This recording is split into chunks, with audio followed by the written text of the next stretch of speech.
The night was cloaked in an impenetrable darkness as David drove along the desolate, winding road.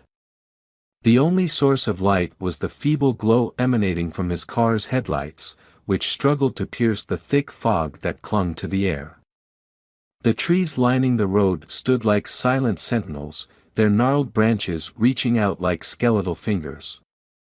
David felt a growing unease as he navigated the isolated stretch of asphalt. The only sound was the rhythmic hum of his engine and the occasional hoot of an owl in the distance. He couldn't shake the feeling that he was being watched. As he rounded a bend, he caught sight of a figure in the distance. A hitchhiker, perhaps. The silhouette stood motionless on the side of the road, a mere shadow against the inky blackness. David hesitated but eventually decided to pull over, thinking he might offer assistance to someone stranded in the middle of nowhere. The stranger's face remained hidden beneath the hood of a tattered cloak, and when they turned to face David, he could only make out the glint of malevolent eyes in the darkness. A chill ran down his spine, but before he could react, the stranger spoke in a voice that seemed to crawl from the depths of the abyss. I have been waiting for you. I have been waiting for you. I have been waiting for you. The mysterious figure hissed, sending shivers down David's spine. Unease turned to fear as David realized there was something inherently wrong about the situation. He fumbled with his words, trying to form a response, but the sinister presence seemed to have engulfed him. The hooded figure glided toward the car, each step accompanied by an eerie whisper that echoed through the night. David's heart pounded in his chest as he frantically searched for a way out. Panic set in when he realized the car's engine had died, leaving him vulnerable to the encroaching darkness.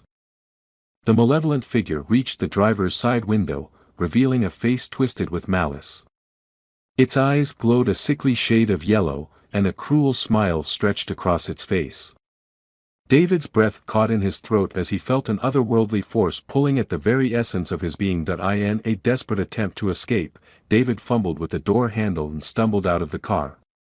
The hooded figure followed, its movements unnaturally fluid.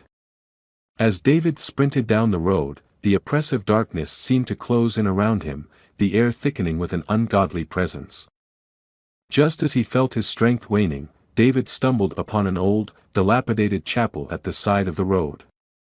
Desperation fueled his resolve, and he darted inside, slamming the creaking door shut behind him.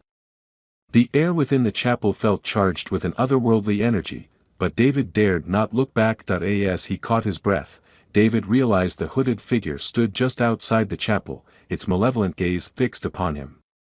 The entity reached out, its fingers elongating into shadowy tendrils that clawed at the air.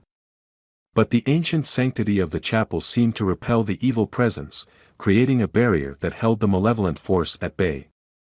Alone in the dimly lit chapel, David trembled, haunted by the echoes of the sinister encounter.